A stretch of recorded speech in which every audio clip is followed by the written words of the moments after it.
saudara, firman Tuhan di malam hari ini setiap kami hadir Bapak Ibu di tempat ini dapat diberkati oleh firman Tuhan. Amin. Silakan mata rohani kami Bapak. Ya. Kami ingin diajar, kami ingin ditegur, dan kami ingin dibekali oleh firman Tuhan malam hari ini. Berfirman kami sedang berkatanya. Terima kasih Bapak. Hanya di dalam nama Tuhan Yesus Kristus, mari Bapak Ibu sama-sama katakan Amin. Amin. Nah, minggu depan saya tidak berani ke gereja lagi. Kenapa? Itu orang gereja sadis-sadis katanya. Yang bawa HP suruh dimatiin orang katanya. Maksudnya mungkin dia pikir dibunuh kali. Baik, mari kita dalam waktu yang hanya 35 menit kita sama-sama menikmati yang bicara maupun yang mendengarkannya mendapatkan yang sama, dan sama-sama saya di sini bukan mengajari Bapak Ibu, tapi saya juga belajar. Biasanya bicara dapat lebih banyak daripada dengar, betul ya. Tapi nanti kalau suara saya agak gemeter, bukan saya nervous, saya dingin. Saya yakin Bapak Ibu kemarin merasakan dinginnya gitu ya. Kota Malang itu saya senang sekali, saya suka Kota Malang. Saya sudah hampir 20 tahun ke Malang, ke Surabaya. Kira-kira 10 tahun yang lalu saya ada Erik ke Surabaya, yaitu dari masih belum ada Liga 3, masih kita sama-sama WS4, betul ya. Saya di Bekasi tadi baru ditanya saya udah berapa lama.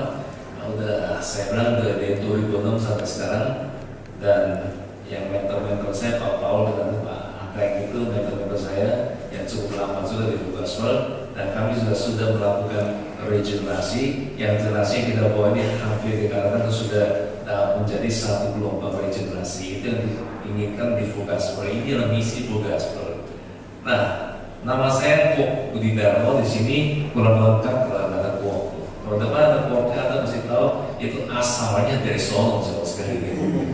Nah, saya selesaikan S3 saya tahun 2010, dan istri saya 1, anak 5. Pekerjaan saya sebagai seorang interpreter bahasa Mandarin, dan saya memang ahli dalam juru bahasa Mandarin, termasuk bahasa Hong Kong, bahasa Taiwan, dan bahasa Hokkien, bahasa Kongo, semua bisa.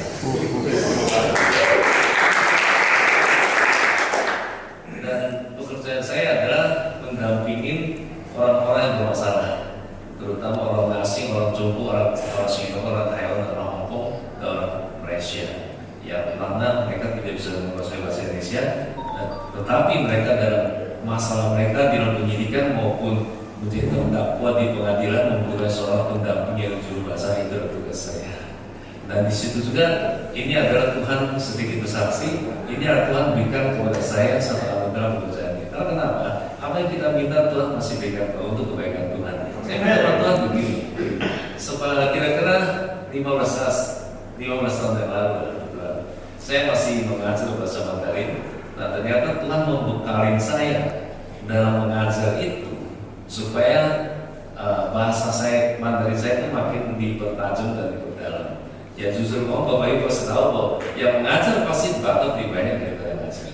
Sama sudah hari ini saya ngomong dapat lebih banyak daripada betul. Saya ngomongin sekarang begini, Bapak Ibu pulang saya pas lupa apa ya aku ngomong ya, jujur. Tapi saya enggak. Itu banyak saya mulai berat. Nah, saya minta sama Tuhan begini. Setelah saya ngajar 5 tahun, saya minta sama Tuhan. Saat itu saya resign dari pekerjaan saya bilang sama Tuhan, kasih saya satu pekerjaan yang mana saya bisa mengembangkan talenta Tuhan berikan kepada saya, dan saya bisa menjangkau jiwa-jiwa yang belum kenal Tuhan, dan saya bisa mendapatkan keuntungan yang lebih besar.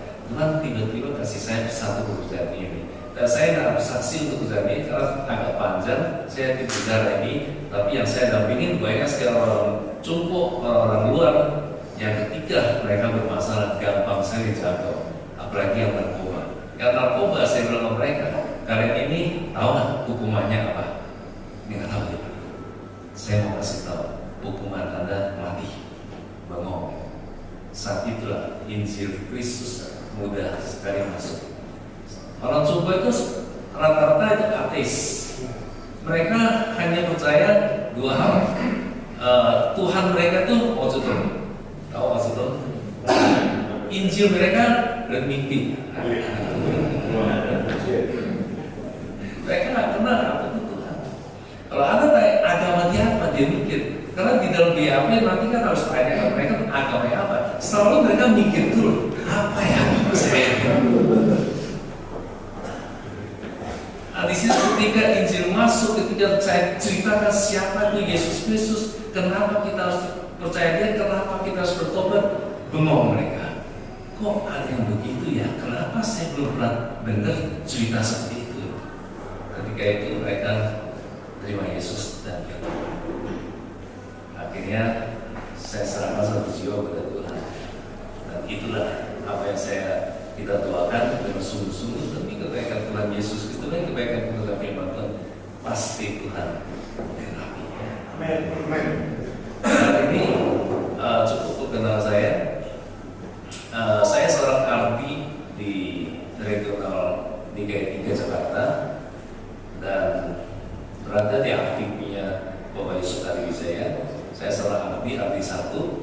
Sebenarnya MKB ini saya sebagai foundernya. Tapi ketika saya mau dinaikkan jabatan RVP, saya ngalah Pak Yusuf Wijaya saja karena dia lebih mampu, dia lebih dekat Tuhan. Puji Tuhan.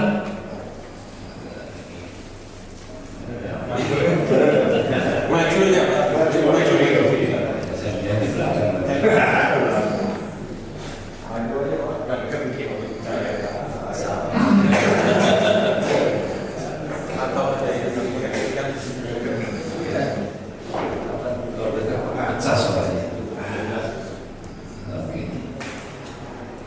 Jadi hari ini temanya adalah satu visi, satu hati.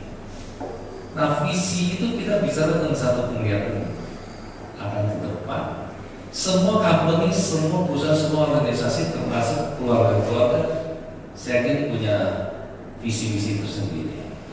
Nah, visi yang kita lihat di sini, kita bicara di sini adalah visinya Fulgas yang tadi sudah bicarakan oleh Bro Henki, di mana demo sekalian diperlihatkan oleh satu penampakan. Pertama adalah dia diangkat di atas 5 benua melihat banyak sekali, bahkan semua pria-pria yang sedang berjalan seperti mati rasa, seperti nggak ada tujuan, nunduk aja, seperti tidak ada lagi pengharapan, makan sudah demo sekalian heran apa yang terjadi. Kemudian ada penampakan yang kedua, visi yang kedua dia diperlihatkan oleh Tuhan dengan posisi yang sama, diperlihatkan oleh Tuhan. Semua pria-pria terangkat kepalanya, bersukacita, bersorak-sorai, berteriak-teriak. Nah, ini apa ini? Orang Jawa bilang iki opo, kayak gitu. Betul ya, iki opo. Nah, ketika itu Tuhan berikan dia visi satu untuk menjangkau pria-pria, terutama yang lebih lesu, yang ramah-ramah, yang tidak ada lagi yang namanya apa sih, sudah hancur, sudah Yesus segala macam. Oleh sebab itu dewasa kalian oleh visi itu dibentuklah Fulgas sampai hari ini di seluruh dunia dari 130 negara sudah namanya Fulgas Business Adventure Internasional. Nah, visi itulah yang mempersatukan saudara dan saya. Hari ini karena visi itulah kami dari Fulgas 17 orang plus Pak Paul, 16 orang plus Pak Paul menjadi 17 orang datang dari Jakarta. 13 jam kami harus hadir di tempat ini untuk satu visi, yaitu visi Fulgas. Nah, kita sudah ada visi, kita sudah punya organisasi, kita sudah punya wadah. Dan saya mau katakan satu hal, wadah Fulgas ini adalah wadah terbaik yang saya lihat. Oleh sebab itu selama 16 tahun saya belum pernah tinggalkan Fulgas sedetik pun, nggak pernah. Selalu full gospel ada dalam jiwa saya untuk menjangkau jiwa-jiwa. Saya juga melayani di gereja, tetapi jujur ngomong, saya belum pernah menjangkau jiwa untuk gereja. Jujur.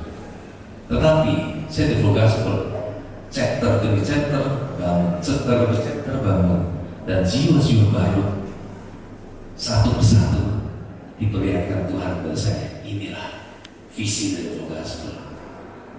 Nah, semalam kami dari 3 mengguncangkan full gospel yang ada di Surabaya. Luar biasa.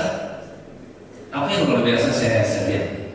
30 saksi yang dari 3 itu sudah tahu berasal dari agama leluhur, yaitu Tung Cep atau Tung Cep, Tung Cacap gitu.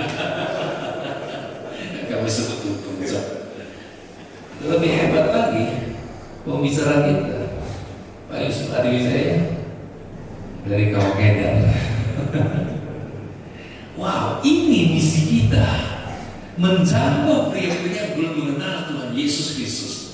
Sehingga 3M kita lakukan, memperbaiki pria-pria yang rusak, yang tak kenal Tuhan Yesus, menjadi pria-pria yang militan Tuhan Yesus, lalu memperlengkapi mereka dengan firman Tuhan, dengan kebaikan Tuhan, kebenaran firman Tuhan. Setelah melengkapi, terakhir adalah motivasi. Kami sudah lakukan itu, dan saat ini kami lakukan. Nah, kami mau impact kami, semangat kami, gelombang semangat kami dari Jakarta ini untuk dapat impact kepada kota Malang ini. Setuju? Mau? Saya satu hari saya mau berkata ke Jakarta. Orang kota Malang bukan orang Malang loh. Jangan keselin Pak. Jadi harus benar orang kota Malang. Jangan bilang orang kota Malang, jangan bilang orang Malang. Orang kota Malang adalah orang yang beruntung. Nah, ini tidak setuju ya. Kalau orang beruntung berarti orang diberkati oleh Tuhan Yesus. Amin. Nah, saya lihat di kota Malang ini ada Jatim 1 ini ada di RPP Malang ini ada 6 chapter ya, itu luar biasa. Itu luar biasa karena apa? Ketika kami tahun kemarin Erik ke Manado, rombongannya kami sama juga Manado, kami 22 orang Manado Erik, dan kota yang sebesar Manado yang dijuluki kota 1000 gereja cuma 3 chapter. Lalu akhirnya kami bincang-bincang, lalu kita pikir, kami ngobrol-ngobrol. Ternyata yang saya dapatkan adalah sasaran mereka salah. Saudara tahu, full gospel yang di sana di museum gereja. Loh, sama-sama Injil sepenuhnya, kok sama-sama pegang Injil. Kenapa satu ini yang gereja bisa museum full gospel? Ternyata setelah saya tanya jawab, saya baru tahu member full gospel yang diajak ke full gospel adalah orang-orang pekerja gereja. Lalu, nah marah gembalanya. Kemarin bilang, kalau kalian masih ke full gospel, udah nggak usah di gereja ini lagi. Wah, nggak usah kayak gitu. Karena sasaran mereka salah. Akhirnya saya tanya, apakah di Manado itu nggak ada pria-pria yang rusak? Apa semua suci? Ya enggak. Apa nggak ada pria mabuk? Ya banyak. Cap tikus semua. Saya pernah coba cap tikus sama tuh lagi dan bikin enak juga mabuk. Tapi tidak mabuk gitu. Minum boleh tidak mabuk gitu. Nah, apakah pria-pria yang di Manado itu nggak ada yang berzina? Ya ada lah, pasti. Karena kota bebas itu. Saya dengar kota bebas itu kan. Nah, apakah? Nah, lalu kemana full gospel? FGP men untuk menjangkau mereka. Itu tugas kita menjangkau mereka, bukan mencari orang udah suci masuk full gospel. Maaf, saya mau share kepada kita semua, atau kita semua betul-betul sasarannya tepat gitu. Dan kami MKB di Jakarta 3 itu memang menjangkau orang-orang yang agamanya masih belum percaya bahwa Tuhan Yesus itu sasaran kami. Dan orang-orang keluar dari penjara, yang orang-orang yang rusak, orang-orang mantan yang gak benar, dan caranya gak benar, itu sasaran kita. Tegang apa sih? Kayaknya gak enak ya, bukan tugas saya. Halo FC men, saya harus katakan itu sasaran kita itu. Nah, ketika kita udah sharing di sana, kita udah bawa impact ke Manado. Pulang dari Manado 2 bulan kemudian, mereka bangun 2 chapter baru. Nah, ini impact ini, gelombang-gelombang ini yang kami harus bawa ketika kami landing Elis. Saya mau tanya, 2023 ini sudah mulai terbuka, semua pandemi sudah habis, dan prediksi Jokowi itu bilang tinggal usah pakai masker lagi, sudah zaman endemi, dan saat ini kita mulai ending dan landing. Saya mau ajak kita semua lakukan di semua, pergi menjangkau semua jiwa-jiwa, berikan impact kepada semua orang, terutama dalam FCB men. Itu tugas kita. Dan saya mau kasih tetap, ketika kita lakukan ending, selalu terjadi kita buka sektor baru lagi di bulan. Kader-kader itu yang baru punya muncul lagi. Aku mau dong buka sektor. Wow, satu muncul. Ketika kami terakhir di Nusa Kambangan 2019 sebelum pandemi, kami satu bus 50 orang, kami ke Cilacap, kami main di Purwokerto, dan kami ke Nusa Kambangan. Ulangnya 4 chapter buka.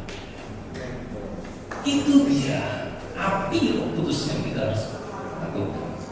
Nah, saya harus lebih banyak bicara dengan vokasi. Kemarin saya bicara dengan Pak RVP kami. Saya lihat ya, saya harus bisa lebih banyak vokasi.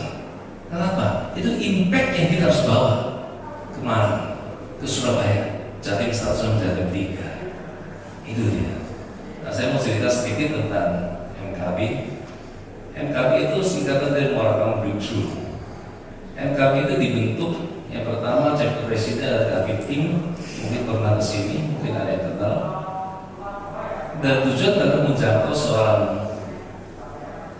mentor kami, saya nggak sebut namanya, yang sudah tinggalkan full gospel dan jatuh dalam kehidupan dosa. Itu misi kami, visi misi kami, kita lakukan satukan hati kami untuk menjangkau itu. Akhirnya kami kumpulkan semua mentor-mentor kami yang sudah lama hilang, salah satu yang di Solo dan sebagainya. Kita kumpul bikin chapter Moratorium Breakthrough.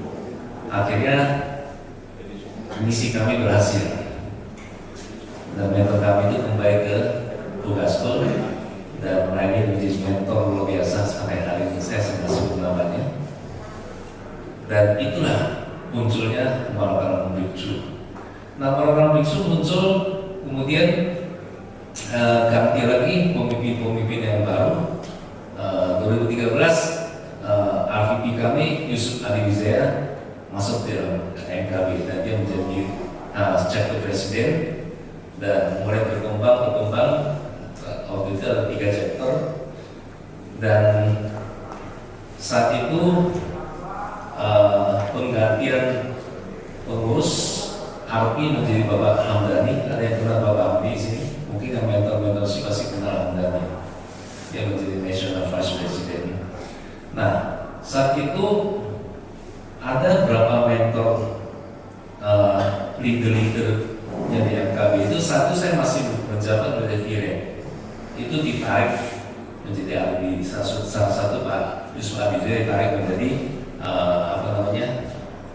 RPD Erik dan Nani.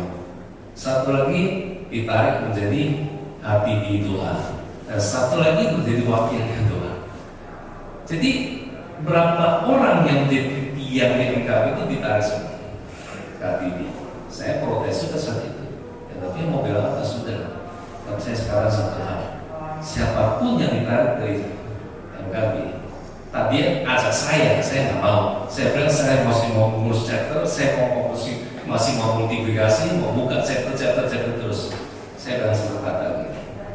Siapapun semua tinggalkan saya ke Bapak. Yang penting Tuhan tidak tinggalkan saya. Saya hanya cukup berdoa aja. Akhirnya saat itu 2015 MKB mulai berkembang menjadi 9 chapter. Satu hal yang saya banggakan, saya tidak pernah menjawabkan CP. Mereka menawarkan diri. B, ngomong ke chapter daerah situ boleh nggak? Why not? Saya dukung full.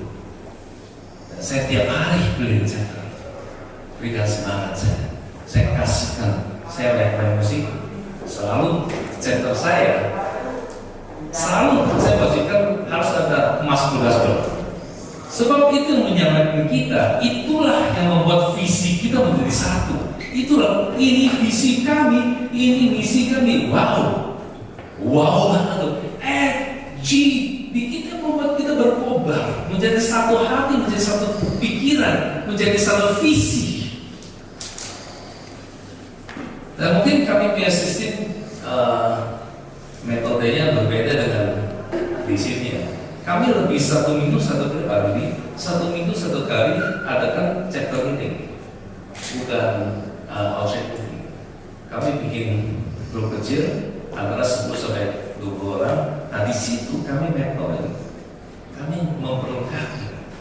Yang tadinya belum bisa berdoa, dijorokin doa. Yang begini boleh jorokin. Yang tadi yang sudah bisa berdoa, kita jorokin dia berbicara. Muncul-muncullah pembicara-pembicara ini semua. Semua hampir rata sudah bisa berbicara. Nah ini tugas kita. Tugas kita memperlengkapi, sehingga mereka sudah dilengkapi, multiplikasi. Mereka akan otomatis tawarkan diri. B, teman gua nggak kita Pak Erik yang tadi Besasi. B, teman gua banyak di daerah Tanjung Gili di situ. Boleh nggak gua buka chapter? Ya why not? Nah ini yang bertumbuh. Ini akan gelombang terus jalan terus. Jiwa baru jalan terus. Lalu setelah 9 chapter, apakah tidak mengalami kelesuan? Alami. Apa tidak mengalami masalah? Alami. Apakah tidak mengalami perpecahan? Alami. Tapi itu yang Tuhan inginkan, supaya kita makin kompak. Kamu saat ini makin kompak. Kenapa? Lewat masalah, lewat perpecahan, yang membuat kami makin satu hati.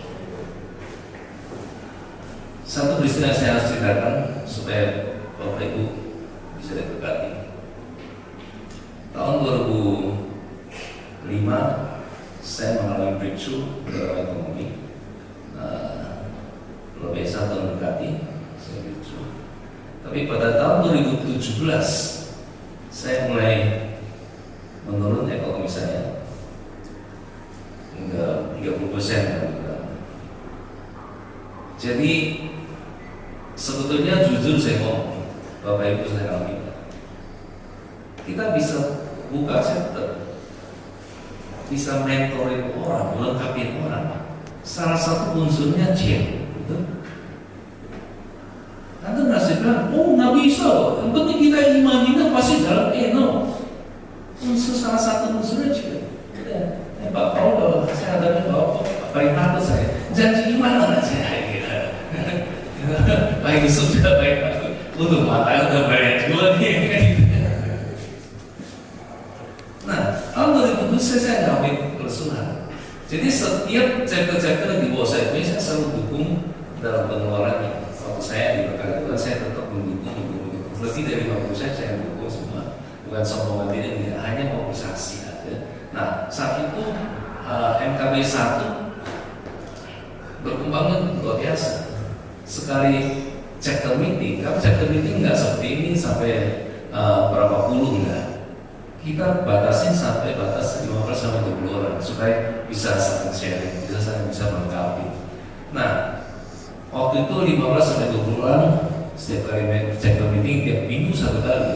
Ya saya senang ya. Kita undang pembicara, kita undang saksi dan sebagainya.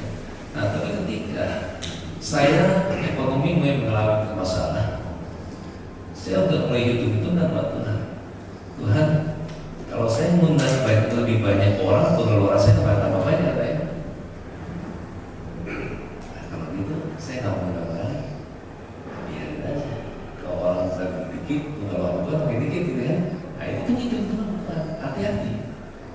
firman Tuhan. Ternyata betul. Ketika saya hidup di firman Tuhan, chapter saya tinggal 3 sampai 5 orang sekali. Chapter ini, wah saya senang nih. Ini permulaan kecil nih. Satu kali sampai satu hari, ekonomi saya masih nggak bagus. Tuhan tegur saya melalui suara hati. Ketika satu kali saya sendiri ada di chapter, Tuhan bilang, itu tuh kata musuh kamu. Itu lakukan sebaik-baik. Lakukan seperti itu dulu. Saya berdoa kepada Tuhan, ya Tuhan, ampuni saya salah. Saya nggak ambil Tuhan, saya ambil diri saya sendiri. Mulai saat itu saya bangkit, tapi saya minta satu Tuhan, minta ampun. Saya doain, iya Tuhan, saya akan lakukan seperti itu dulu lagi. Tapi Tuhan tolong, setiap kali saya meeting Tuhan yang bayar. Boleh ke Bapak, nanti Bapak kita kok. Boleh meminta duit sama Bapak, wajar aja. Ya udah, ya sudah. Mulai saya mulai giat lagi. Mulai giat. Saat itu saya udah ditinggalin, Pak. Saya udah tinggalin Pak Yusuf Adi, saya udah ditinggalin Pak Omar, udah tinggalin Randy, udah tinggal saya sendiri. Tapi datang banyak, datang Jeffrey, datang Atok, datang Aseng, datang banyak yang Tuhan utus. Luar biasa, Tuhan utus menutup semua kekurangan saya. Ketika saya udah mulai bangkit lagi, saya mulai ajak orang lagi, saya mulai undang pembicara lagi, sudah mulai ramai lagi satu kali seperti dulu lagi 15 sampai 20 orang sampai member meeting. Apa yang terjadi? Saya tidak kekurangan dalam bayar. Mulai hari itu, saat itu berkembang, buka dalam 1 tahun 3 chapter sampai 5 chapter, buka terus. Gimana caranya? Itu Tuhan kita. Masalahnya hari ini, saudara menjadi leader, saudara memimpin, membuka chapter, banyak sekali orang menjadi viral, RVP. Apakah saudara mengandalkan Tuhan atau saudara mengandalkan diri sendiri? Itu masalahnya.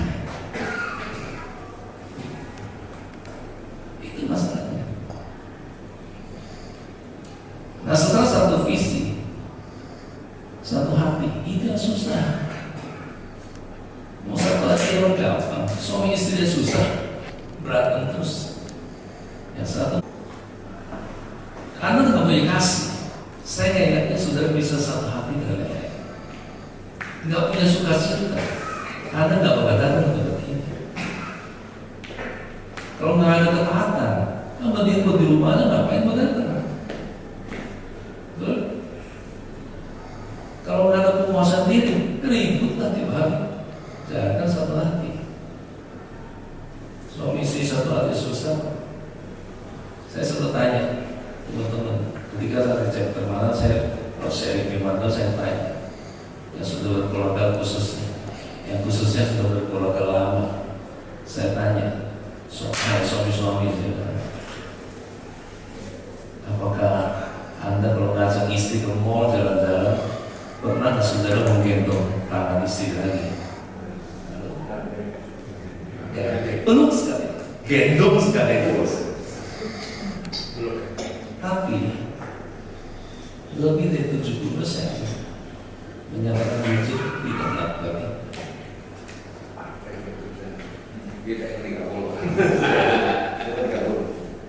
Tapi ada teman kita yang gandeng kedua gitu ya. Oh nggak ada ya. Dulu. Tadi ibu malam. Apa itu? Nggak puji Tuhan. Itulah kalau kita mau sehati itu susah. Harus punya buah roh satu. Kedua, itu harus meredam ego kita. Harus memperhatikan yang lain. Saya mau tanya di dalam satu chapter. Kalau misalnya chapter presiden cuek aja, acuh tak acuh aja. Nah, bagaimana chapter itu bisa jadi? Bagaimana? Saya selalu tanya chapter presiden saya. Saya tanya, ini member Anda berapa? Oh 10 Pak. Oke. Lu kenal nggak nama-namanya? Oh kenal. Lalu lu kenal nggak mereka tinggal di mana? semua segini, mulai ya. Lu tahu nggak kerja mereka masing-masing apa? Ada pengangguran, ada yang kaya, ada yang miskin, ada yang ini. Ya secara umum tahu lah gitu. Ya udah, saya mau katakan sama kamu harus tahu betul member-member Anda sampai sedetail-detailnya. Kalau suatu hari saya tugaskan ke presiden saya, tanya ke presiden saya, kalau Anda punya member kalau nggak datang, kalau sekarang saya tanya Anda kemana Pak Anton misalnya, di kemana gitu, kayaknya gue nggak tahu, saya marah. Kita harus mentor, harus begitu, gitu. Harus tahu masalahnya kenapa dia nggak datang, lalu ada masalah apa, perhatikan dia. Nah itu namanya satu hati. Kalau saudara tidak punya hati untuk memperhatikan yang lain, memperhatikan ke bawah, memperhatikan ke atas, saudara jangan cerita satu hati, jangan cerita, nggak akan bisa. Nah itulah ketika satu hati, maka chapter pasti kuat, pasti solid. Nah, pasti terjadi multiplikasi.